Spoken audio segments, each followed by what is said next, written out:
Okay, let's return to the big story tonight. 500,000 people in Victoria still suffering from a power outage.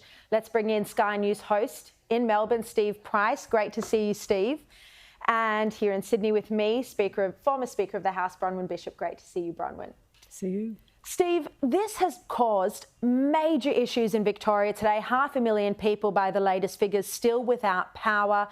We know that transport, commuters, absolute chaos today.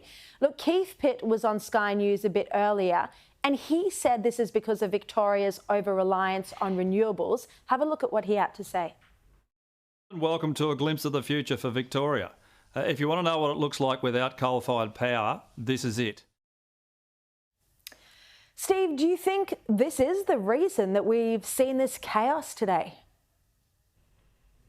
Well, I think, Sharri, we got a real glimpse into what the future's going to look like. I think Keith Pitt's largely correct there. So to clear it all up, Loy Yang A produces about a third of Victoria's electricity. It is a coal-fired power station, and it went offline at about 2:30 this afternoon. Now, the reason for that is still being investigated, but a number of transmission lines, and there are pictures up online of these things folded over west of Geelong, just went to the ground.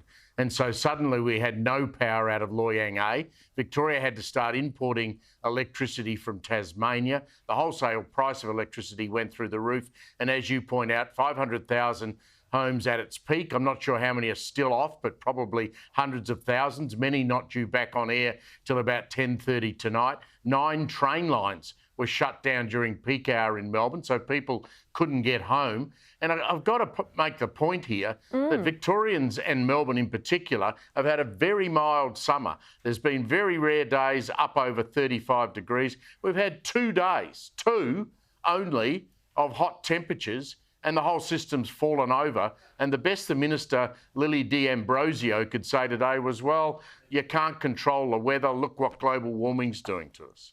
Seriously. Yeah, Bronwyn, you're shaking your head over here. I mean, there's been this push towards renewables, but then you end up like days like today in Melbourne. It was 36 degrees. Then there was a hailstorm, typical wild Melbourne weather. I'm not offending anyone who's in Melbourne. We all know that, and Sydney's becoming increasingly like that. But this is what happens. The coal-fired power station was offline and the system collapsed. All I can say is get used to it. This is the future. This is what the zealots who say we can live on so-called renewables, but they're not. They're factories in their own right. This is what we can expect. And we will see coal-fired power stations go down, not because towers fell over, but it'll be because there has not been sufficient money spent to keep on the upkeep and maintenance of those power stations, and they will go down.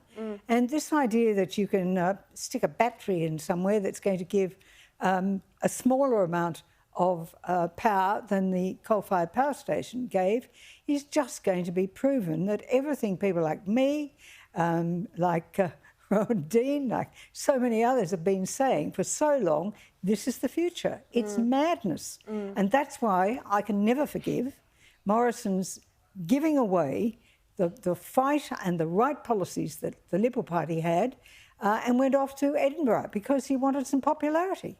I mean, you just cannot do those sorts of things. Yeah. This is the future. And unless we come to our senses and say we will move to keep those coal-fired power stations going until we can get the module nuclear power stations on the footprint of those coal-fired power stations, we will be a country going downhill fast. Yeah, extraordinary in 2024, and of course Labor's ruled out even looking at nuclear options as well. Well, for heaven's sake, with a person like Bowen, what do you expect? Yeah. It's crazy.